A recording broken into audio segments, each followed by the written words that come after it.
नमस्कार। आज हम बात करेंगे विशेष लेखन स्वरूप और प्रकार।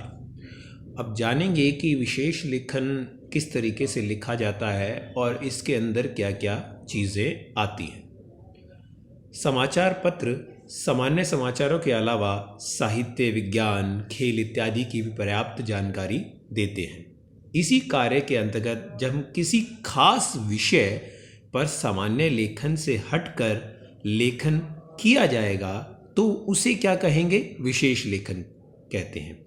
तो इसका अर्थ यह हुआ कि जब हम सामान्य पाठकों को सामान्य जानकारी के अलावा कुछ अन्य जानकारी देते हैं, चाहे वह साहित्य या विज्ञान या खेल या अर्थव्यवस्था, इन सब विषयों से जब जुड़ी हुई होती है, यानी सामान्य जानकारी के अलावा कोई विशेष जानकारी देते हैं, तो उसे क्या कहते हैं? विशेष लेखन कहा जाता है। अब डेस्क, समाचार पत्र पत्रिकाओं, रेडियो, टीवी में विशेष लेखन के लिए अलग डेस्क होता है, क्योंकि इस डेस्क के द्वारा ही इन्हीं जो डेस्क पे जो व्यक्तियों का जो समूह होता है, यही विशेष लेखन का कार्य करते हैं। और उस विशेष डेस्क पर काम करने वाले पत्रकारों का समूह भी अलग होता है, क्योंकि ये उस सामान्य जानकारी यानी सामान्य सूचनाओं के अलावा हमें कुछ अन्य सूचना देते हैं जो कि साहित्य, विज्ञान और खेल से संबंधित होती हैं और जिनसे अपेक्षा की जाती है कि संबंधित विषय या क्षेत्र में उनकी विशेषज्ञता होगी।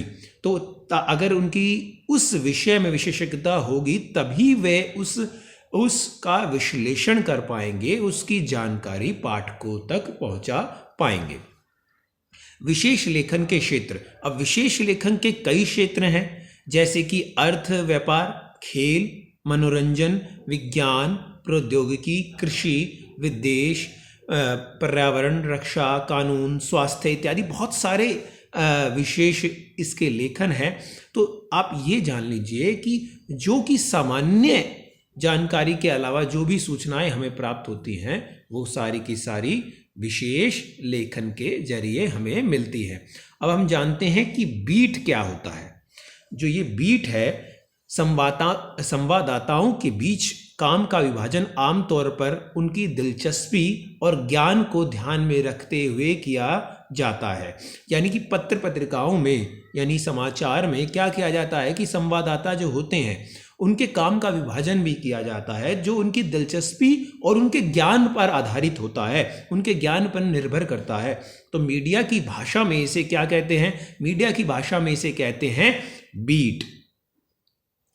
और एक संवाददाता की बीट अगर अपराध है, यानी उसकी बीट यानी उसका क्षेत्र अपराध है, तो इसका अर्थ यह हुआ कि वह आपराधिक घटनाओं की रिपोर्टिंग के लिए जिम्मेदार है। यानी बीट का एक तरीके से आप ये अनुमान लगा सकते हैं कि वो क्षेत्र दिया जाता है कि एक अगर किसी को अपराध मिलता है या किसी को खेल मिलता है, उसकी बीट खेल है, तो वो खेल से जुड़े हुई सूचनाओं के बारे में रिपोर्टिंग के लिए वह जिम्मेदार होगा।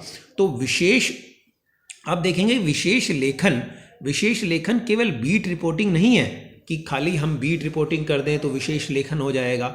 नहीं, बीट रिपोर्टिंग सिर्फ और सिर्फ बीट रिपोर्टिंग नहीं है। अब बीट रिपोर्टिंग के आगे एक तरह की विशेषीकृत रिपोर्टिंग है, जिनसे ना सिर्फ उस विषय की गहरी जानकारी होनी चाहिए बल्कि उसकी रिपोर्टिंग से संबंधित भाषा और शैली पर भी उसका पूर्ण अधिकार होना चाहिए। वरना क्या हो जाएगा कि उसे ज्ञान तो है और जब उसकी भाषा नहीं होगी, उसकी भाषा पर पकड़ नहीं होगी, तो वो जनता तक वो सारी सूचनाओं के बारे में, उन सब इंफॉर्मेशन के बारे में वो बता ही नहीं पाएगा। तो खाली बीट रिपोर्टिंग नहीं बल्कि उसके अलावा उस संबंधित विषय की और उस भाषा की जानकारी भी होनी चाहिए, तभी वह विशेष लेखन कर पाएगा।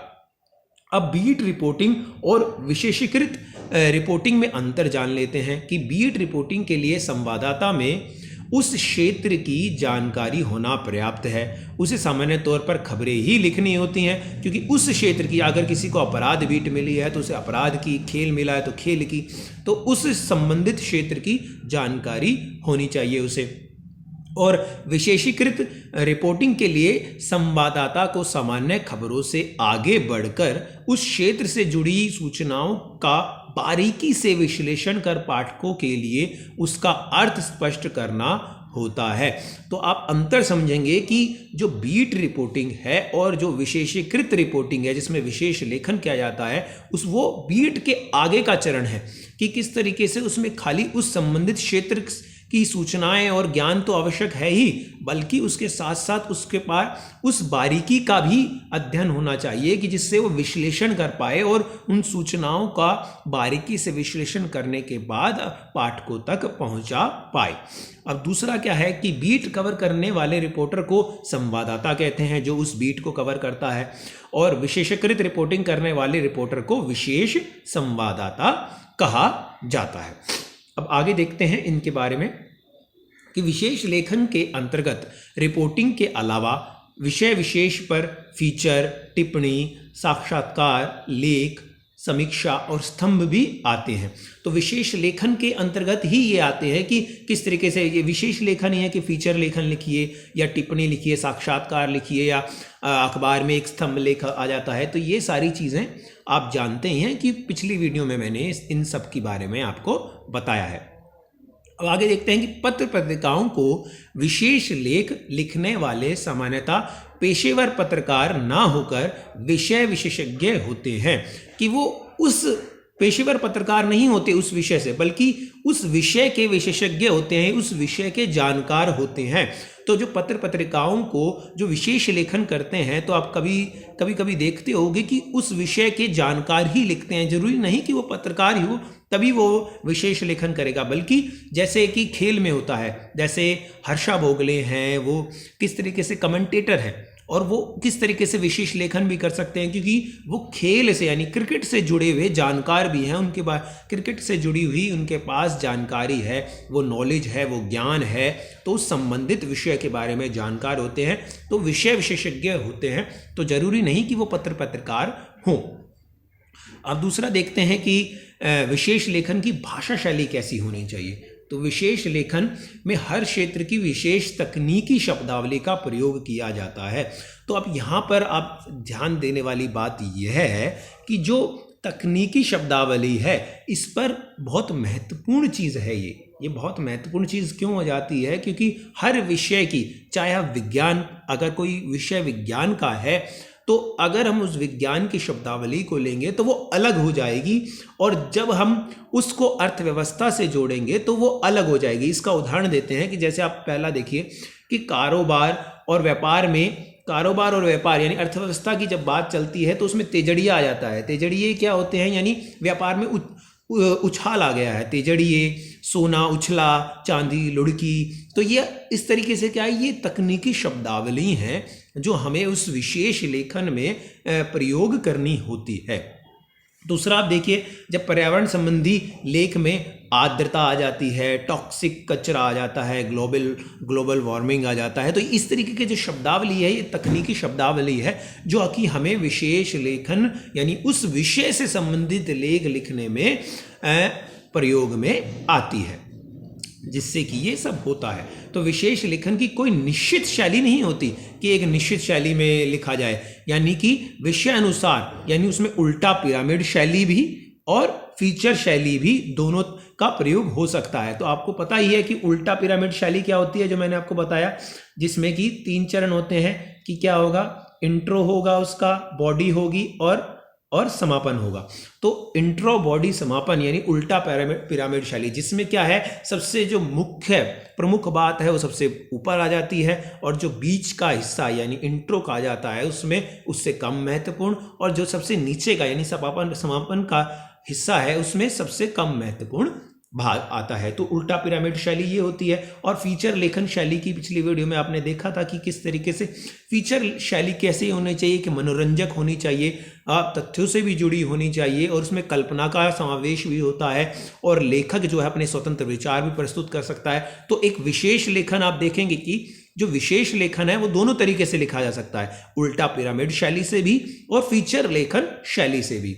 अब पत्रकार चाहे कोई भी शैली अपनाए, लेकिन उसे यह ध्यान रखना होता है कि खास विषय में लिखा गया आलेख सामान्य से अलग होना चाहिए कि वो सामान्य से, ये ना कि सामान्य ही जुड़ कर रह जाए। और यहाँ पे एक आलेख शब्द का प्रयोग हुआ है। मैंने आपको पिछली वीडियो में बताया था कि आलेख क्या होता है, किस तरीके से वो लेख से अलग होता है। आलेख जो है निबंध का एक छोटा रूप होता है, जिसमें किस तरीके से विचारों की क्रमबद्धता और तारतम्यता का ध्यान रखा जाता है। ये इसके लिए आप पिछली वीडियो देख सकते हैं। अब विशेषज्ञता का अभिप्राय क्या है? अब विशेषज्ञता का अर्थ है कि व्यावसायिक रूप से प्रशिक्षित ना होने के बावजूद उस विषय में जानकारी और अनुभव के आधार पर अपनी समझ को इस हद तक विकसित करना कि सूचनाओं की सहजता से व्याख्या कर पाठकों को उसके मायने समझा सकें।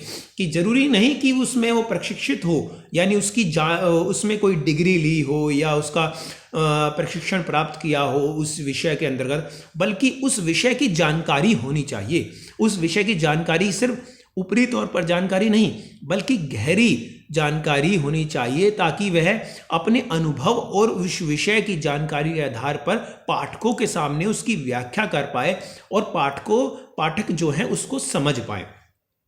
तो विशेषज्ञता प्राप्त करने के लिए स्वयं का अपडेट रहना, पुस्तकें पढ़ना, शब्दकोश आदि का सहारा लेना, सरकारी गैर सरकारी संगठनों से संपर्क रखना, निरंतर दिलचस्पी और सक्रियता आवश्यक हो जाती है। और कुछ वर्षों में सबसे अधिक महत्वपूर्ण रूप से उभरने वाली पत्रकारिता आर्थिक पत्रकारिता है, क्योंकि देश की जो राजनीति है और अर्थव्यवस्था है उसके बीच जो रिश्ता है वो गहरा है और दोनों एक दूसरे से पूरक किस तरीके से साथ साथ चलते हैं। तो आर्थिक पत्रकारिता जो है उसका हिस्सा बहुत महत्वपूर्ण हो जाता है, उसकी भूमिका बहुत अहम हो जाती है।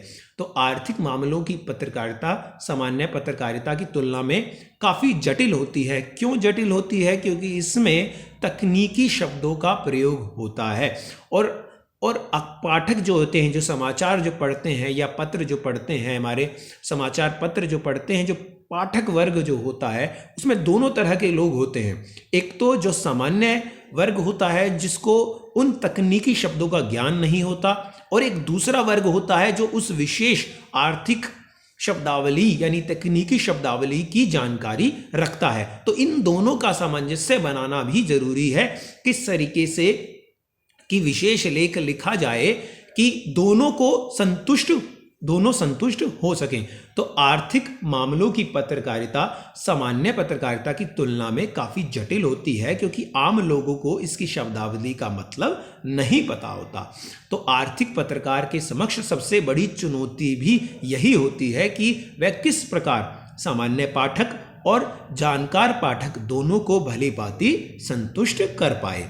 किसी भी लेखन को विशिष्टता प्रदान करने के लिए महत्व रखने वाली बातें हैं कि हमारी बात जो है वो पाठक यानी जो श्रोता है तक पहुंच रही है या नहीं, या तथ्यों और तर्कों में तालमेल है या नहीं।